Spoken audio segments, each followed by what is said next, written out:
आधाय गनमा कैलो जोग हमरी आमा हो। आधाय गनमा कैलो जोग हमरी आमा हो। जोगवा तू कैलो अम्मा अपनी दामाद जोगी, अपनी दामाद जोगी। नैहर छोड़ावेलू हमार हमरी आमा हो। नैहर छोड़ावेलू हमार हमरी आमा हो। आधाय गनवा चाची गोबराली पावेलू, गोबराली पावेलू। आधाय गनवा कैलो जोग हमरी चाची हो। आधाय गनवा कैलो जोग हमरी चाची हो। जोगवा तू कैलो चाची, जोगवा तू कैलो चाची।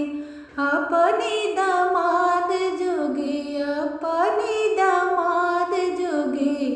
नैहर छोड़ावेलू हमार हमरी चाची हो। नैहर छोड़ावेलू हमार हमरी चाची हो।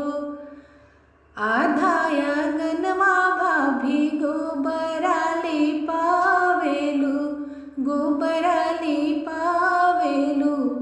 आधाय गनवा कैलो जोग हमरी भाभी हो। आधाय गनवा कैलो जोग हमरी भाभी हो। जोगवा तू कैलो भाभी अपनी ननदोई जोगे, अपनी ननदोई जोगे। नैहर छोड़ावेलू हमार हमरी भाभी हो। नैहर छोड़ावेलू हमार हमरी भाभी हो। नैहर छोड़ावेलू हमार हमरी भाभी हो। अगर आपको मेरा जो गीत अच्छा लगा हो तो प्लीज़ मेरे वीडियो को लाइक करिए, शेयर करिए।